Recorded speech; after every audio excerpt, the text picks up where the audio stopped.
News nation संवाददाता ground zero पर पहुंचे, वहां की स्थिति जानने की कोशिश की और हर तस्वीर आप तक पहुंचाने की कोशिश की।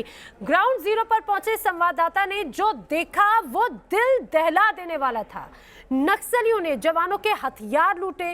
ग्राउंड जीरो से आपको हमारे सहयोगी की रिपोर्ट दिखाते हैं। जिस तरह से नक्सलियों ने बड़ी घटना को अंजाम दी, उससे वाकई ही प्रदेश में जो नक्सलवाद को खात्मे के लिए जो सरकार की तरफ से जो दावे किए जाते हैं उस पर सवालिया निशान जरूर उठ गया है। मैं इस वक्त घटना स्थल पर ही मौजूद हूं और आपको न सिर्फ घटना स्थल की तस्वीरें मैं दिखा रहा हूं आपको, बल्कि कुछ ऐसे तथ्य हैं जिन्हें दिखाना भी बेहद जरूरी है। ठीक मेरे दाहिने तरफ आप देख सकते हैं एक गांव बसा हुआ है और इस गांव को हमें जो अपने सूत्रों से खबर मिली है कि हमले को अंजाम देने से पहले नक्सलियों ने पहले तो इस गांव को खाली करवाया।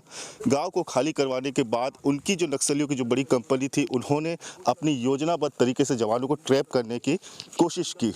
उसके बाद जब ये पूरा इलाका, कहीं महुए के पेड़ है तो कहीं अन्य, कहीं छिंद के भी पेड़ हैं, ये खेतीहर इलाका है और इसी जगह ही नक्सलियों ने अपना एक तरह से एम्बुश लगा हुआ था, जिसकी जद में आए थे ये जवान, जिनकी डेड बॉडी इस वक्त मौके पर पड़ी हुई है।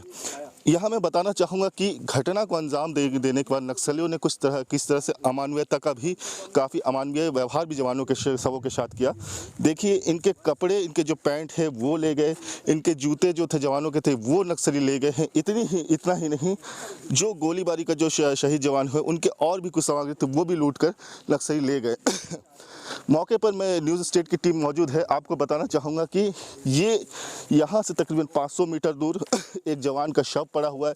ठीक कुछ दूरी पर 2 जवानों के और शव पड़े हैं। इसी तरह अन्य कुछ थोड़ी दूरी पर जवानों के शव पड़े हुए हैं। मौके पर हमने जब जवानों के शवों की गणना की तो 7 जवानों के शव हमें मौके पर इस वक्त मिले हुए हैं, जिन्हें रिकवर करने के लिए, जवानों के जो शवों को ले जाने के लिए जवानों का जो पार्टी है, रिस्फोर्ड पार्टी है, वो निकल चुकी है। इलाके को कवर किया जा रहा है।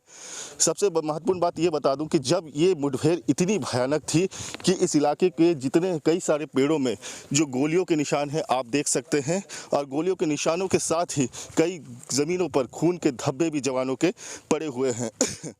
फिलहाल घटनास्थल पर जो जवानों के शव पड़े हुए हैं उन्हें रिकवर करने के लिए जवानों की जो पार्टियां है वो निकल चुकी है। कुछ देर बाद जवानों को जो शव है उन्हें ले जाने की तैयारी है और इस वक्त निगरानी के लिए ठीक मेरे ऊपर आसमान पे ड्रोन को भी उड़ाया जा रहा है। ड्रोन की मदद ली जा रही है ताकि किसी तरह की नक्सल मूवमेंट अगर हो, हलचल हो तो उसके जवाब में जवान तैयार रह सके। इस वक्त